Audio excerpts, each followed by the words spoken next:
não sobre, porque a gente tem que se alegrar em Deus e nós temos que ser contentes, como Paulo foi. E isso gera um conflito muito grande, porque as pessoas dentro da igreja, elas passam por momentos de depressão, tem gente que lida realmente, e eu sei que tem pelo menos uma pessoa aqui, se não várias, que lidam com pensamentos de suicídio mesmo.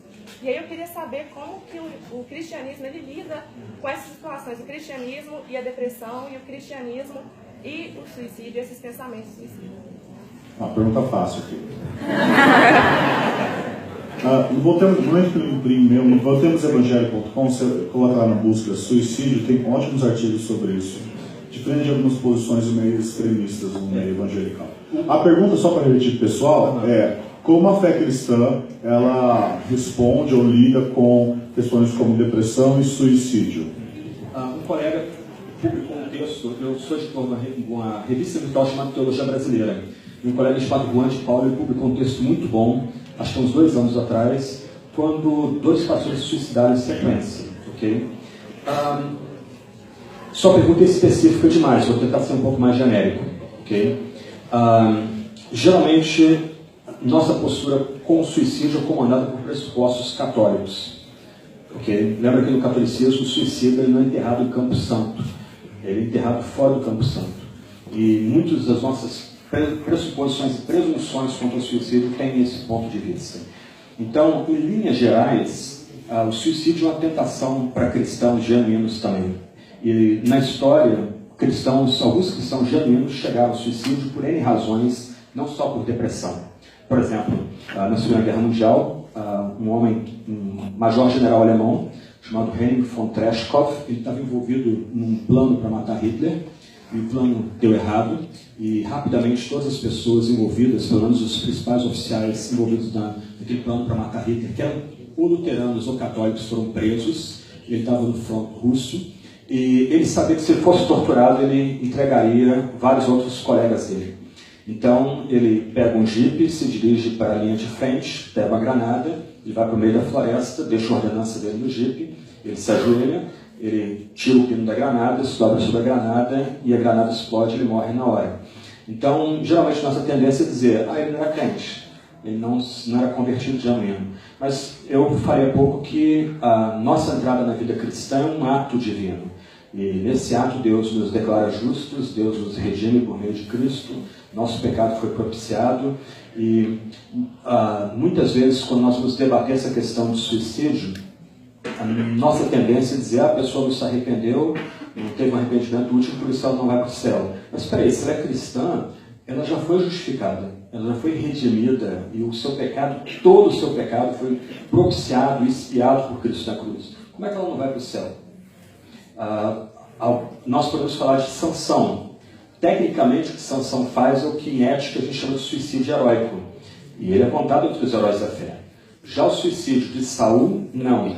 São atitudes ou ações distintas. Ele tira a sua própria vida para decapitar uma liderança política. O outro tira a sua vida porque já foi reprovado por Deus, não há mais o que fazer, é um ato de desespero final. Então, eu entendo que a gente tem que ter muita cautela quando a gente lida com esse ponto. Eu vou contar uma experiência minha pastoral.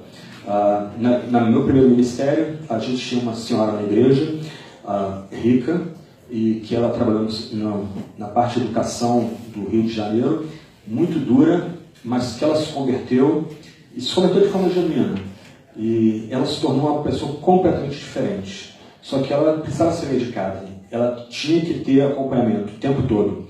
Se não era filha, havia pessoas da igreja para ajudá-la, mas num único fim de semana ela não teve acompanhamento. E ela pulou do 3º andar do prédio dela depois de 72 horas sem ser medicada. E aí, como é que lida-se com isso? Simplesmente diz, ela perdeu a salvação, ela não era crente genuína. É muito fácil esse tipo de abordagem, que não é nenhuma abordagem protestante, distintamente reformada ou bíblica. Para nós, a salvação já foi inaugurada no passado, e Deus vai nos sustentando. Mas, algumas vezes, por contingências outras, a gente vai enfrentar provações que também são físicas e são químicas, e elas estão além, muitas vezes, da nossa própria ação. Então, o que a gente precisa é identificar pessoas que estão sendo tentadas, estão lutando com esse tipo de problema, criar redes de apoio para elas, mas lembrar que se essas redes de apoio falham, a gente não pode ser sério em condená-las ao inferno, o que muitas vezes acontece no nosso meio, por uma má compreensão do ato inicial da nossa salvação, do que Cristo fez lá atrás para a gente, e que introduziu a gente em vida nova.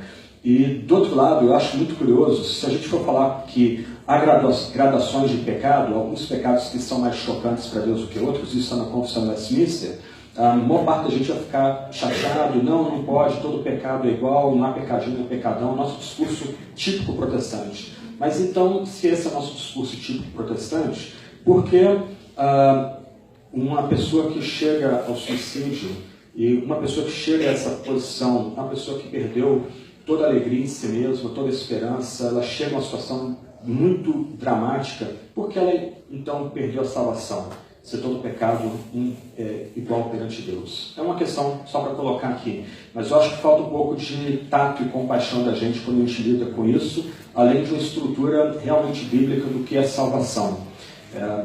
Não sei se Augusto...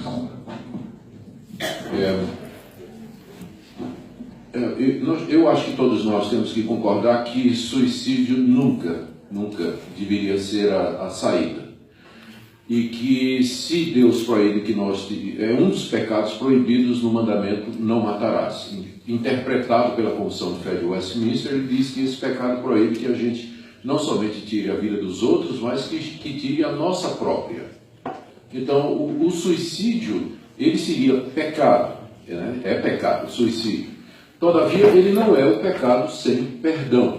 O único pecado sem perdão que tem na Bíblia é a blasfêmia contra o Espírito Santo. E provavelmente esse pecado não é cometido por alguém que é crente.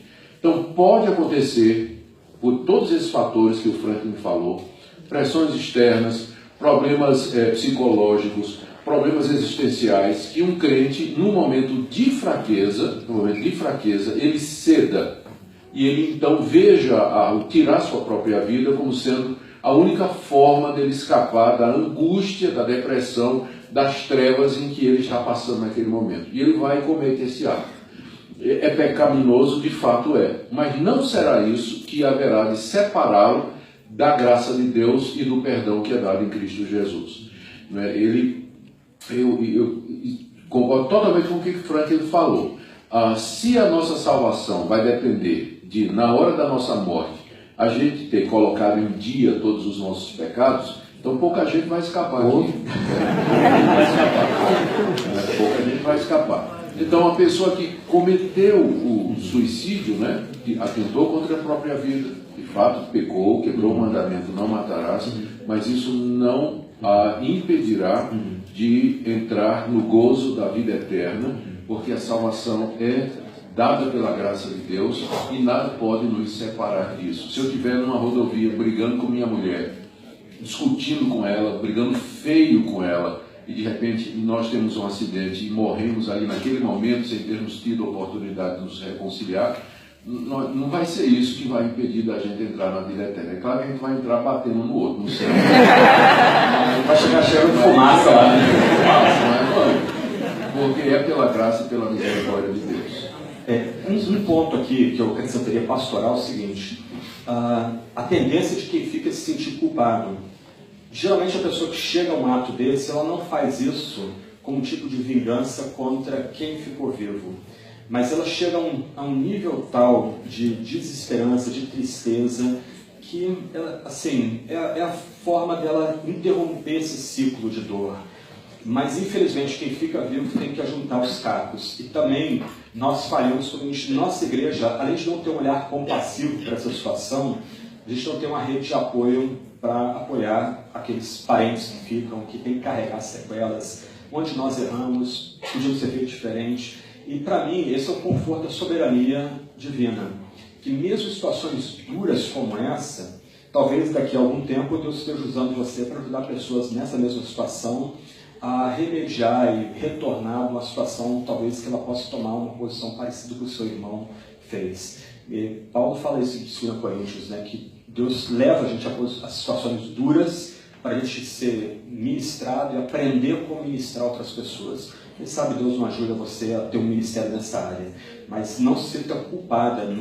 Infelizmente não tem como programar isso, antecipar isso, infelizmente. Às vezes uma única brecha numa rede de apoio leva pessoas a essa situação. E aqui, deixa eu deixar claro, eu vejo gente assim, infelizmente a mentalidade, sendo franco com vocês, muito boba. Você dizer isso, você vai abrir possibilidade para outras pessoas fazerem isso. Não tem nada a ver. A questão é ser claro, é botar as cartas na mesa. Nós não somos católicos. A gente não fica atualizando o perdão dos pecados momento após momento. Não, nossos pecados já foram perdoados em Cristo. Lembra de Miqueias, nossos pecados foram lançados mais profundo do abismo, eles não suscitam mais ira em Deus porque eles foram propiciados. Ponto, acabou.